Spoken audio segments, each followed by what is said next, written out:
High, আমি পারমিতা। সরস্বতী পুজোর নতুন একটা মিনি ব্লগে তোমাদের সকলকে স্বাগত জানাই। তো সরস্বতী পুজোর দিন সকালবেলা স্নান টান সেরে পুজো দিতে পুষ্পাঞ্জলি দিতে চলে এসেছি মায়ের কাছে। তো তারপরেই আমার দেখা হয়ে যায় আমার দুই বান্ধবীর সঙ্গে। তো ছোটোবেলার বান্ধবী, তো এই যে তৃর্ণা আর এই যে সুইটি। তো এদের দুজনেরই বিয়ে হয়ে গেছে, শুধু আমি একা সিঙ্গেল পড়ে আছি। তো এখানে দেখো বাউন ঠাকুরও চলে এসেছে, এখানে পুজো শুরু হয়ে গেছে। তো এবার পুষ্পাঞ্জলিটা দেব, পুষ্পাঞ্জলি দিয়েই আমি বেরিয়ে যাব, কারণ আমার আজকে একটু অন্য জায়গায় ঘোরার প্ল্যানিং আছে কলকাতার সাইডে। তো এখানে দেখো পুষ্পাঞ্জলি শুরু হয়ে গেছে। তো পুষ্পাঞ্জলি সেরে আমি টোটো করে এখন বাগনান স্টেশনে চলে যাচ্ছি।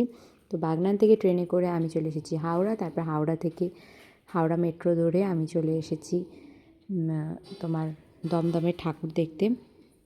তো এইখানে দমদমের সাইডে যেসব ঠাকুর হয়েছে সেই ঠাকুরগুলো সব দেখছিলাম। তো এখানে তোমার দেখো এই প্যান্ডেলটা কতটা সুন্দর হয়েছে। তো সারাদিন ঠাকুর দেখতে দেখতে আজকের এই ভিডিওটা শেষ করছি।